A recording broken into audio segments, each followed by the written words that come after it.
Okay, so now we're told that the two cameras outside of Jeffrey Epstein's cell on the night that he killed himself malfunctioned on the very night of his alleged suicide. Reuters is reporting this now. The cameras are being sent to the FBI to investigate. Why did they both malfunction?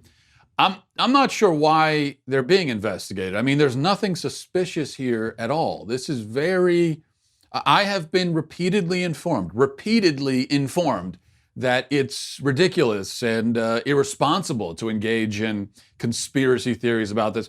There's nothing to see here, really. It's just a totally normal thing. There's no reason for any conspiracy theories. Epstein was a global sex trafficker with damning information on very powerful people who was taken off suicide watch and then broke his own neck with a bedsheet while his two prison guards slept and two cameras outside his cell simultaneously malfunctioned. I mean, there's nothing weird about that. Why would you get suspicious? It's all, this kind of thing happens every day. All right, if I had a dime for every time this kind of thing has happened, I would have enough money to buy a piece of hard candy in 1950. I mean, what's the other option here? Honestly, that it's either all of this stuff is a coincidence and he killed himself, so that's the logical option, or what, that one of his extraordinarily powerful child rapist friends arranged for his murder in order to cover their tracks? Come on, does that sound like the kind of thing a child rapist would do? Let's be real about this. You know, he happened to have a lot of friends who, again, very powerful, very wealthy, politically connected. They raped children. And so, but does that mean that they would then do something as horrible as killing Jeffrey? I mean, just think about it for a second. Let's not be absurd about this. Besides, killing a witness who might testify against you. Now, that never happens. That's except for in Hollywood movies. All right. So yeah, you've seen movies where they do that, but that's Hollywood stuff. That isn't real life. Okay. It's not like they have entire programs like witness protection in place specifically because this sort of thing happens all the time. No. That doesn't exist either. I got news for you. That's all in the movies. It is way, way, way more likely that the jail just happened to coincidentally transfer Epstein's cellmate to a different cell and take him off suicide watch while his guards coincidentally fell asleep and the cameras all coincidentally malfunctioned right as Epstein was breaking his own neck in multiple places with a bedsheet tied to a bunk bed. That's way more likely than that, you know, some powerful friends paid off a couple people and arranged for his murder. I mean, think about it. Which requires more? Just stop, okay? Be reasonable. That's all. That's all I'm going to say about this. Tired of all the conspiracy theories. All right. There's a lot of other things to talk about, though. But before we get to that, I want to tell you about our friends over at ExpressVPN. Now, admit it. When it comes to cybercrime, that's the kind of thing where you think it happens to other people, it's not going to happen to you. And because what you think? Well, nobody wants your data. It's you know, you're not the kind of person people are coming after, or that hackers can't grab your passwords, your credit card details. But with all of that, I'm afraid to say it. I'm not trying to fearmonger here, but with all of that confidence, it is misplaced. Fact is, stealing data from unsuspecting people on public Wi-Fi is one of the simplest and cheapest ways for hackers to make money. If you use public Wi-Fi, have you ever used the public Wi-Fi? You've been at Starbucks, you've been somewhere, plugged into the Wi-Fi. I mean, we've all done it on an airplane, whatever. Well, then you're exposed, and it's a very easy for you wouldn't even need a very talented hacker to get in and get your information. When you leave your internet connection unencrypted, you might as well be writing your passwords and your credit card numbers up on a billboard somewhere for them to see. It's really as easy as that. So that's why, to protect myself from cyber criminals, I use ExpressVPN. ExpressVPN secures and makes anonymous your internet browsing by encrypting your data and hiding your public IP address. ExpressVPN has easy-to-use apps, so it's, you know, you don't need to know a lot about this kind of stuff. I don't, but that's why I just hand it over to ExpressVPN, and it all runs seamlessly in the background of your computer, your phone, your tablet. Takes care of business. You don't need to worry about it. Protect your online activity today and find out how you can get 3 months free at expressvpn.com/Walsh. That's EXPRESSVPN.com/Walsh for 3 months free with a 1-year package. Visit expressvpn.com/Walsh. All right. Now that I've allayed all the conspiracy theories about Jeffrey Epstein, I want to let's begin by talking about this Dave Chappelle thing. As you've probably heard, Dave Chappelle has a new comedy special, stand-up special out on Netflix. Came out on Sunday night or Monday, I believe, and it's generated quite a lot of outrage from the woke mob. Quite a lot. Now, they're outraged about everything all the time. They're in a perpetual state of constant outrage, of course. So it all sort of bleeds together. But this has been even more heightened than usual. And why are they upset? Well, because Dave Chappelle is not attempting to be a progressive comedian. He's just a comedian, and he tells jokes, and he tells stories, and he gives his opinion without any concern for how it will be received or whether people will agree. And these days, that's enough to make you public enemy number one. That's enough to put you in the metaphorical crosshairs. That's all it takes. And the other thing about Dave Chappelle in this special and in general is that he actually goes after sacred cows in our culture. I think there are a lot of comedians who get credit for being brave and for saying things other people won't say. But then when you actually listen to them, they're saying the same stuff everybody says. And their comedy is very, very safe. It may ruffle feathers, but it's not going to ruffle.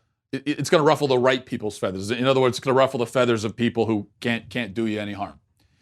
Chappelle doesn't do that. I mean, he's going after. He spends time in this comedy special talking about the LGBT camp, and he goes into an extended riff on it. Now, progressives will tell you that, well, that's not brave at all. That's punching down. No, it's not. It's really not. That's the kind of thing that ruins people's careers. That is the unmentionable. That's the unspeakable stuff. You're not allowed to do that anymore. To tell jokes about the LGBT folks, you can tell jokes about anybody else, but not them. I mean, anyone else, they're the ones you're not allowed to touch anymore. And that's the fact, but he does. And so that takes courage. Whether you agree or not, it doesn't matter. And this is part of what comedy is supposed to be. If you as a comedian, if you identify an area where it seems like people aren't allowed to tell jokes, or you identify a group that people aren't allowed to joke about, then you joke about it. For that reason, simply because you're not allowed to. That's part of that's part of the service that comedians provide historically. Now, I watched the special myself. I'll say that the special is outrageously inappropriate and offensive.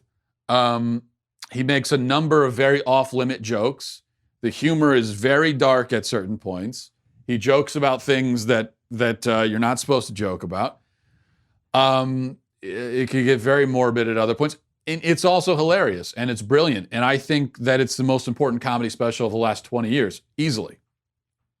I think it's historic in some ways, not to overstate it, but just that in being a sort of broadside against PC culture, that's what makes it important. And I don't say that because I agree with everything he said. I don't. I disagree strongly with some of it, but who cares? Okay, I don't watch comedy so that I can agree with it. That's not the point. That would be a very boring reason to watch comedy. To sit down and watch a comedy routine simply because you want to hear your own opinions spouted back to you. Okay, that's what cable news shows exist for, unfortunately. That's not what comedians are supposed to do. But that's apparently why many leftists watch comedy, and that's why they hate Dave Chappelle now. And there have been a lot of long think pieces in left-wing publications about how terrible it is and so on. Let me read just one example. This is a review in Vice of the Dave Chappelle special. I'm not going to read the whole thing. I'll read a few bits and pieces of this. And it begins, "You can definitely skip Dave Chappelle's new Netflix special, Sticks and Stones.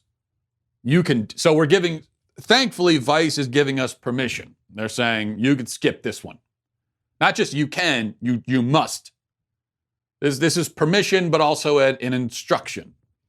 You're not allowed to find funny. This is not funny. But then it goes on. The comedian doubles down on misogyny and transphobia in both the special and the hidden bonus scenes that follow. Dave Chappelle made a return to Netflix Monday with a new stand-up special, Sticks and Stones. Fans quickly realized that if you watch until the very end, the special has a secret epilogue called The Punchline, where Chappelle answers questions from audience members who went to his separate Dave Chappelle on Broadway stand-up show last July. The special takes the comic's anti-wokeness shtick to a new level, and the whole thing is repetitive and exhausting enough that it's a slog to even make it to the Q&A. At one point in his routine, he says he doesn't believe Michael Jackson molested young children. This time, which I disagree strongly with that, but again, that's not why I'm watching a comedy special. This time, those jokes included asking the audience how funny it would be if he was actually a Chinese person stuck inside a black man's body. And that would be kind of funny. Which, you guessed it, also included a racist impression of a Chinese person. He also which can I stop right there? It's not racist because Chinese is not a race. He also found time to defend fellow controversial comedians Kevin Hart and Louis C.K., painting them as victims of an overzealous call-out culture. I just want to stop here again. To call Kevin Hart a controversial comedian, Kevin Hart, if that's what qualifies as a controversial comedian, then the word controversial just has no meaning. By the time the Q&A plays at the end of the special, Chappelle has already shown his unapologetic approach to courting controversy. His answers put that into even starker view. They talk about transgender people. Chappelle has always been a daredevil comedian willing to take a controversial stance or downplay a serious controversy for laughs, including how dare he. I mean, he's downplaying controversies for laughs. That's not what comedians are supposed to do. You're telling me he's out there trying to get laughs? How dare he? But now he chooses to blatantly ignore the historic criticism against his style of comedy and new loud and clear criticism from the trans community. His approach comes off like a defiant rejection of change at any cost. And he keeps going down this path, drawing attention to the worst aspects of his important career. The biggest cost will be tarnishing his own legacy. I mean, he's up there ignoring the criticism. We have clearly told him that he's supposed to stop saying these things, but he keeps saying them. He's ignoring us. I mean, he was criticized by the trans community and he hasn't stopped. This is outrageous. This is what these people, leftists, they really, I mean, if they can't wrap their head around, if they tell you to stop saying something or that it's offensive and you keep saying it, they can't even get their head around it. They're like, what? You can't do this. We don't like it. And here's a good bit from a BuzzFeed article titled "Dave Chappelle's New Netflix Special is Unnecessarily Offensive." He says, Chappelle still wants it both ways. He is willing to address criticisms of his earlier sets that were more flagrantly, lazily anti-trans, but not actually apologize or admit to changing his mind or express any meaningful empathy. In his 2017 special, Equanimity, he talks about receiving a letter from a white trans fan who criticized his transphobia, using the remark to essentially make more tired anti-trans jokes. And in a surprise epilogue to Sticks and Stones, he tells another story about Daphne, a trans woman who attended several of his sets in San Francisco. They chatted at the bar, and Daphne thanked him for normalizing transgenders. The audience at Radio City Music Hall, where Chappelle told a story, applauds loudly. It's cringe-inducing, such a blatantly cynical, familiar move out of the old, I have a marginalized friend, so I can make this joke playbook. What is especially frustrating about Chappelle's trans jokes is how he essentially acts as if black trans people don't exist, and as if black trans women in particular aren't more likely to be victims of violence. His truth to power comedy only works if he acts as though trans people and black people are wholly separate entities. It's enough to make you want to tie Chappelle to a chair and force him to binge watch episodes of Pose. Oh man, these people are they are such self-parodies. That's another reason why I think it's brilliant that Chappelle is able to make funny jokes about them, because it's so easy in some ways. It's so easy to make jokes about them that it's hard, because the jokes are so obvious. When you have someone who's making a parody of themselves, how do you make a joke that's going to be funnier than what they're already doing? How do you make an observation aside from just look at what they're doing? But Chappelle's able to do that, because again, this is comedy. Do you know what comedy is, leftists? Do you know what it is? I mean, it's a sincere question. Do you actually know what it is? Do you understand the point?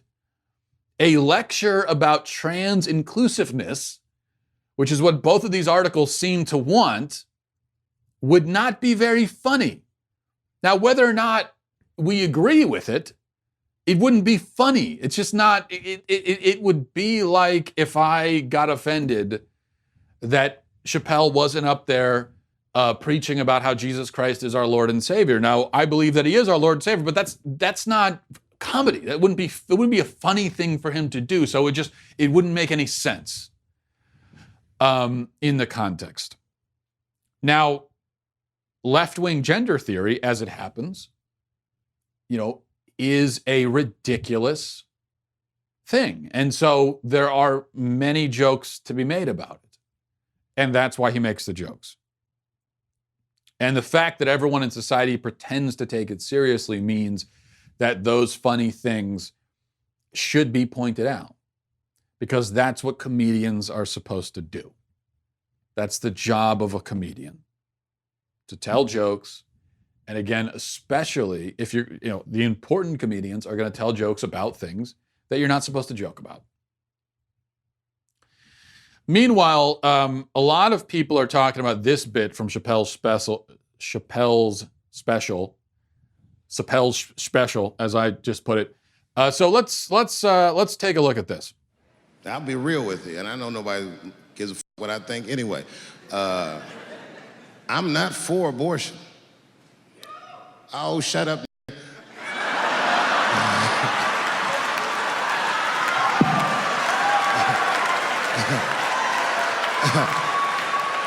I'm not for it, but I'm not against it either. It all depends on who I get pregnant. And ladies, to be fair to us, I also believe if you decide to have the baby, a man should not have to pay.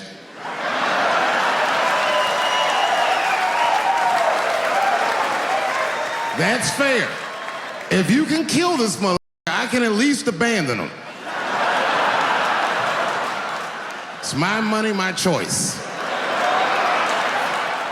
Okay, now his overall point, and it was a longer bit than that. I wouldn't have time to play the whole thing, but his overall point about abortion, I don't agree with. It's obvious that he's, I think some conservatives and pro-lifers are overstating the case by saying that Chappelle's a pro-lifer, and this was it's pretty clear to me that he's not.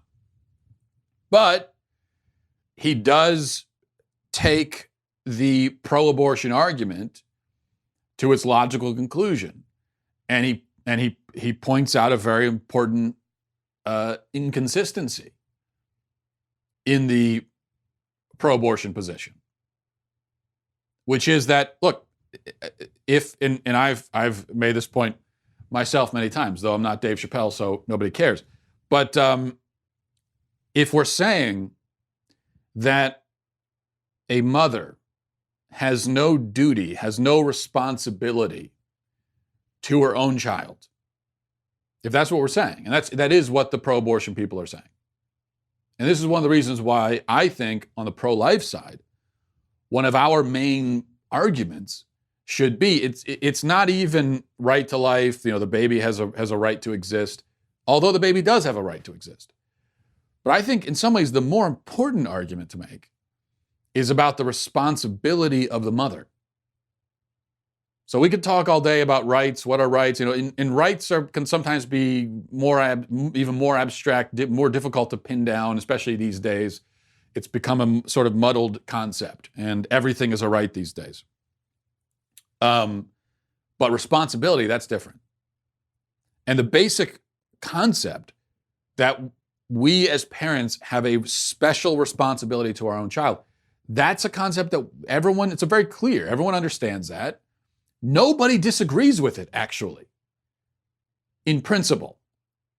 Now, people want to make exceptions for unborn children, but when it comes to born children, everyone agrees. Yeah, of course you have a special responsibility to your own child. But if we're saying that you could kill your child because you don't want your child, then that means, of course, you have no responsibility to that child. The mother doesn't. And if the mother has no responsibility to that child, then neither does the father. And so if the mother says, you know what, okay, I want to keep the kid. She could have gone either way. It's totally up to her. So that the father not only has no responsibility, but he has no right, no power, no say. He is completely irrelevant. That's what we're always told. That the men need to shut up. They have no say in this. They have nothing to do with it. No uterus, no opinion. Well, if that's true, men have nothing to do with this, nothing to say about it. Their opinion doesn't matter. They have no rights, no responsibility. If that's true, then if the woman decides to have the baby, she's on her own, I guess. You can't all of a sudden say, okay, you know what? Actually, I'm going to keep the baby. So yeah, I don't know. You need to have a lot to say now. Now this is now this is your concern because I've decided that it is. No. If you're going to make the argument that, hey, it's her body, she can make a choice. Okay, but she can't make choices for the man because that's not her body. If you're going to say that men should be legally required to take care of their own children, that's what I believe. I agree. I think parents should be legally required. Both parents should be legally required to take care of their own kids, unless they're going to put the kid up for adoption. But if we're going to say that, then that means that what you're telling me is that a man has a responsibility to his child, which fine, I agree. Good. But if a man has a responsibility to his child, then obviously the mother does too. And if the mother has a responsibility to her child, then at a minimum, that responsibility must mean that she's not allowed to kill him. So as Chappelle puts it, look, if I can't abandon him, then why are you allowed to kill him? All right, speaking of, let's see, do we want to do this? Maybe we'll save that. Yeah, we'll save that for tomorrow because I had something else I wanted to talk about. This is a report in the Daily Wire. Says earlier this week, a video of U.S. national soccer team star Carli Lloyd kicking a 55-yard field goal went viral. Her trainer, James Galanis, told Fox Sports that one NFL team had expressed interest in hiring her. Galanis told Fox reporter Martin Rogers today she got another call from another NFL team. The one that called today, I don't want to say who it was willing to put her on the roster for the next game. That would be a preseason game. Galanis continued saying, anyway, that he thinks that she'd be a great field goal kicker. Now Lloyd is saying she's considering the idea. She spoke with Jeff Skversky of ABC 6 Philadelphia on Wednesday, and he asked, this has been coming up a lot, how much do you continue to think about pursuing an NFL job? Lloyd answered, yeah, it's been something that's turned into a casual day out at the Eagles practice, just hitting some field goals. And then she talks about how she's considering all of these different offers. And I don't know if I read that part, but this is she's 38 years old, I believe. Carli Lloyd. And now she's saying that she's considering allegedly she's been getting offers from NFL teams, and now we might get our first female field goal kicker. And I've seen people online cheering this and say, oh, wouldn't that be great? And we'd have our first female NFL player, it would be historic and so on. I'll just tell you, as somebody who watches football avidly, and it's become very apparent to me that many of the people chiming in on this topic haven't watched it at all. As someone who watches football, I agree that having a female NFL player, even a kicker, would be historic. But one of the reasons why it would be historic is that it would probably lead to the first ever death on an NFL field. I mean, you put a woman on an NFL field as a player, and she will literally get killed out there. I mean, she will literally die. It's not a joke, not exaggerating. That really will happen. You put a 38-year-old, 140-pound soccer-playing female on an NFL field with a bunch of 300-pound, muscle-bound men who can run a 40-yard dash in 4.5 seconds. If the 300 pounds are probably maybe more like 4.7 seconds, 4.8. But still, the point is they're very fast. You combine those things, and her life is in danger. Now, even for those 250, 300-pound men, their lives are in danger. I mean, there are even just this in the last week or two, there have been 2 male football players who are retiring from the league because their bodies can't handle the abuse anymore.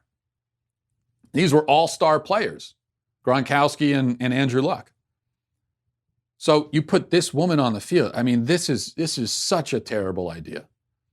I don't think it will actually happen, at least not yet. Probably eventually it will. I think eventually the NFL is going to give in to its politically correct urges, as it has a tendency to do, and it's going to pressure one of these teams to hire a female kicker. And it's going to be a terrible, disastrous idea that I don't want to see happen. And not because I don't want to see women playing football because I'm a sexist, although I have no interest in watching women play football because they just aren't very good at it. But that's not the issue. I don't want to see a woman get killed on the field, and that is what will happen. It is what will happen. Absolutely terrible idea. First of all, a couple things here. First of all, again, not taking anything away from what's her name, Carli Lloyd. Not taking anything away from her, but just because you can drill a 55-yard field goal in practice, that doesn't mean you can do it in a game at game speed with pads on. There's one problem here, is that she's not wearing pads when she does this, and she also doesn't have a bunch of NFL defensive linemen bearing down on her. So just because you can do it in practice doesn't mean you can do it in the NFL. And aside from that, yeah, I mean, kickers are not taking the same physical abuse that a linebacker is going to take, or a running back's going to take, or even a quarterback's going to take. But the fact is, if you're a kicker, you're playing a game, you're in the middle of the action, and you're going to absorb some contact if you play long enough, unless injuries knock you out before then. If you play long enough, you're going to absorb a lot of contact, even as a kicker. Kickers have to be able to at least attempt to make a tackle if they get a blocked kick or if there's a busted play. And on a busted play, the kicker can get tackled. If there's a busted play, the kicker's got to pick up the ball and run with it. They can get laid out. And defensive players love that. They love the chance to tackle the kicker. On kickoffs, now assuming she'd be handling kickoff duties too, unless you're going to have a team that has her just doing field goals and then hires a separate person to do kickoffs, which will be a total waste of a roster spot. You only get 53 men on a game day roster. To give one of those up for an extra kicker is just not something that I think any NFL team's going to want to do. So assuming she's handling kickoff duties too, then she's got to run down the field. You have this 140-pound woman running down the field on a special teams play, full speed, as she's got blockers coming right at her. Again, 250-pound men. And these are special teams players. Their only job, if you're on the kick return team and you're not receiving the ball and you're a blocker, your job is to pick someone on that field that's coming at them and just lay them out. That's what your job is. And these guys love doing it. You're going to put a woman in that environment? Just absolute, it's not even funny because of the result, which would be brutal. So no, this is, I agree that probably eventually this will happen. And it might destroy the NFL. There's not a lot that could bring down the NFL behemoth, but a woman getting killed on the field might do it. So for Carli Lloyd's sake, I hope that this doesn't pan out. All right. Let's go to emails. mattwalshshow@gmail.com. mattwalshshow@gmail.com. This is from James. Says, Dear Matt, I'm a recent follower of you and other daily wirers, if you will. No, please, if you won't. Wirers. It's a difficult word to say. I've thoroughly enjoyed hearing your various takes on modern day issues so far. I co-run an Ask blog on Tumblr, where I pretend to be video game characters answering letters from real-life fans. I don't know what that means. James, I don't know what I just read. I co-run, okay, I understand that. Co-run, so you're running with someone else. An Ask blog. What is an Ask blog? I guess it's a blog where people ask questions, where I pretend to be video game characters answering letters from real life. Sorry, I know this wasn't the point of your email. I'm just trying to figure out what's going on here. All right. Recently, I've reached over 12,000 followers. Wow. I happen to be a right-leaning Christian, so this next part shouldn't be too surprising. Since I started, I've been accused of racism, ableism, transphobia, a few other things, all of which I plead not guilty to. The worst that can honestly be said about me is that I've occasionally been insensitive. To be fair, that's all too easy to do nowadays. What video game characters do you pretend to be? Like Mario? Donkey Kong? That's how up-to-date my video game knowledge is. When I hear video games, I still think, Super Mario World, Donkey Kong, Sonic. Since I'm sure you can relate to false and exaggerated accusations like these, I'd like to ask what you think is the best strategy for finding a balance between boldness and sensitivity. In other words, what's the best way to be inclusive without being afraid of accidentally offending someone? Thanks a bunch, and God bless. James, I'll make this very short, which is out of character for me. In these times, when trying to strike the balance between boldness and sensitivity, err on the side of boldness. That's all.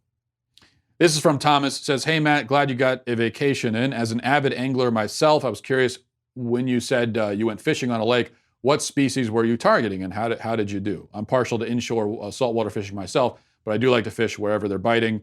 So I have been known to land pike and largemouth every once in a while. Glad to have you back. I was fishing for largemouth mostly, Tom. A few pickerels, were there, so I caught a few of those, but mostly largemouth. I'd say I went, did pretty well. Largest I caught was, I didn't have my scale with me, so I'm going to say my largest was 7 pounds, but it was probably more like 4. And then I caught a bunch of 2-pounders, so nothing huge. I didn't hit any home runs, but I was getting a lot of solid singles and doubles, I guess, for the week, so it was a lot of fun. This is from Philip. Says, Hi, Matt, I just listened to episode 320. With what you're saying about affairs of politicians and that people like that can't be trusted, I'm wondering how you'd make the argument that anyone who agrees with what you're saying could ever vote for Trump, or basically any other high-level politician. Love your show. Keep up the good work. Well, Philip, yeah, we talked about this yesterday in regards, the thing that brought it up anyway was Ilhan Omar, the allegations made in court documents that she is a homewrecker, essentially, that she cheated on her own husband with a married man, and that led to the dissolution of the married man's marriage and I guess maybe allegedly her own marriage as well. And I said that, we're told, well, this is personal and it's not any of our business, and we can't make any judgments on it. It's got nothing to do with us as voters. I disagree. I think it tells us something, obviously, about a person's character if they're an adulterer. And so that is going to have a bearing on what we do with our vote, in my view. Now, Trump definitely is not exempt from this. Okay, I'm not going to be a craven little wimpy coward and pretend that, when I'm talking about this, that Trump, pretend I forgot about Trump's issues. I didn't forget about them. And I would not call Trump a trustworthy or loyal person by any stretch of the imagination. And anyone who would use those words to describe him is just a mindless sycophant who you can't even take seriously. I mean, the guy clearly is not trustworthy or loyal at all, to anyone. Especially his own family members. He's cheated on all of his spouses, all three of them, repeatedly, including when they were pregnant. Okay, his wife is pregnant, he's out cheating on him. I mean, that speaks to his character. It just does. However, if you survey the options and you decide that even taking his considerable negative character traits into account, he's still the best option of the bad options, then I think it's perfectly valid to vote for him. But yes, again, you can tell a lot about a person by how they treat their spouses. It's not going to tell you everything about them, but it tells you a lot about them. This is supposed to be the most important person in your life, and the person to whom you have made the most important promise you will ever make to anyone. I mean, you have looked them in the eye in front of witnesses and promised to be loyal and faithful to them. And if you're willing to break that promise and break it repeatedly with multiple people, as Trump has done, as Clinton did, then yes, that tells you a lot. That tells us a lot about you. A lot. But you still have to take into consideration the diabolical evil of his opponents. And that's why I never said that if a politician cheats on his wife or on her husband, we can never vote for them. I wouldn't say that. And there certainly are many examples in history of men who were unfaithful and were terrible husbands and terrible fathers, yet were good leaders. I don't even need to go into examples because immediately 10 examples pop into your head. So we know that happens in history. But the point is that those examples you can think of, they were good leaders in spite of how they treated their family. So they had these enormous character flaws, enormous. I mean, if you fail as a husband and a father, then you have failed in a profound way. This is not a small detail, right? But for the people in history who have been great leaders, even though they were terrible family men, it's in spite of that. All that tells us is that these were great people in the sense that they just had their other positive qualities were so tremendous, so significant, so overarching, that it was able to compensate even for these enormous character flaws, character defects. So what we have to ask, so with any given politician, you have to take all this into account. You have to say, yes, this is an incredible character flaw, but do their other positive aspects somehow override it as far as voters are concerned? And then you have to look at their opponents, and you take all that in consideration, and you make your decision. But my point is simply that the affairs and all that is one of the things you take into consideration. It's not the only thing, but it is something, at least. No matter what letter is next to the person's name.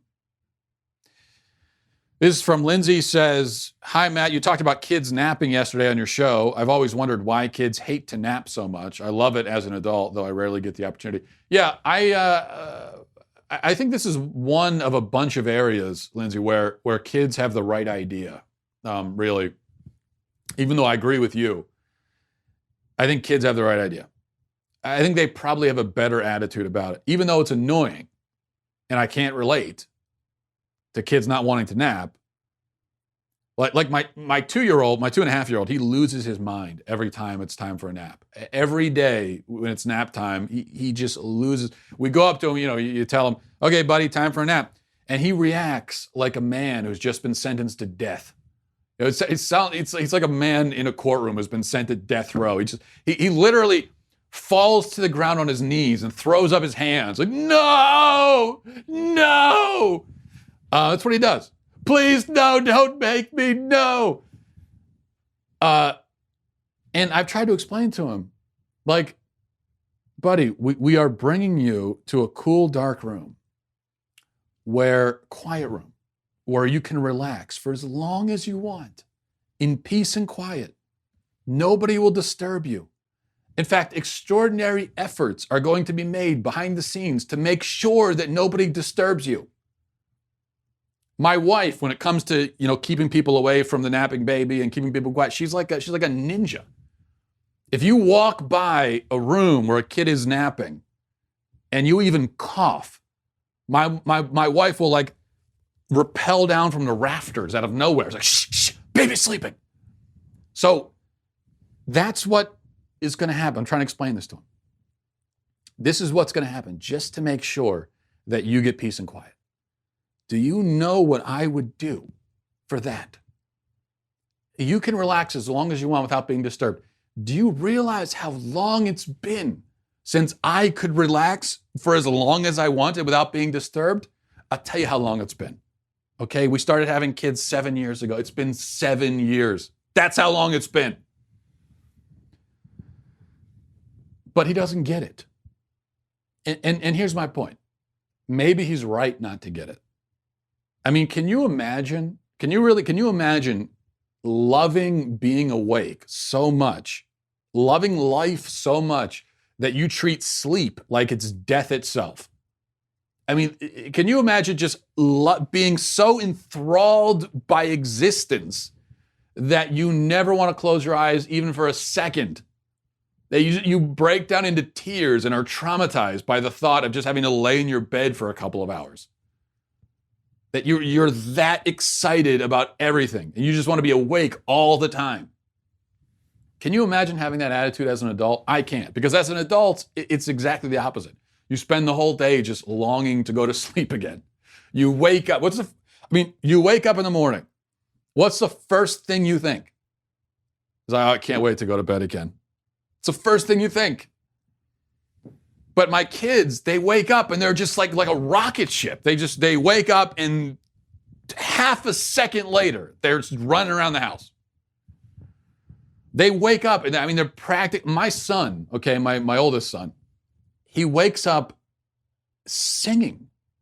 I mean, he wakes up and he starts singing within seconds. He's running around the house, singing at 6 a.m. That's how happy he is to be awake. I envy that. I really do. It is so completely foreign to me now at this point in my life. It is exactly the opposite of my attitude. Singing in the morning is just something I can't even conceive of.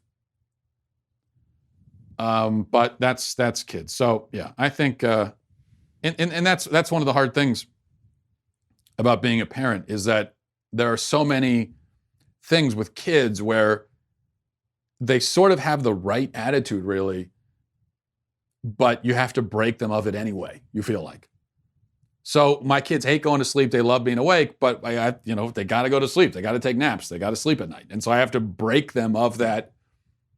I basically have to say, stop loving life so much. I mean, you can love it, but not this much. Just love it a little bit less, all right? Just a tiny bit less, can you? Kind of a sad thing. All right, we'll leave it there. Thanks, everybody, for watching. Thanks for listening. Godspeed. The Matt Walsh Show is produced by Robert Sterling, associate producer Alexia Garcia Del Rio, executive producer Jeremy Boring, senior producer Jonathan Hay, our supervising producer is Mathis Glover, and our technical producer is Austin Stevens, edited by Donovan Fowler. Audio is mixed by Mike Coromina. The Matt Walsh Show is a Daily Wire production. Copyright Daily Wire 2019. If you want to delve the depths of leftist madness, head on over to The Michael Knowles Show, where we examine what's really going on beneath the surface of our politics and bask in the simple joys of being right.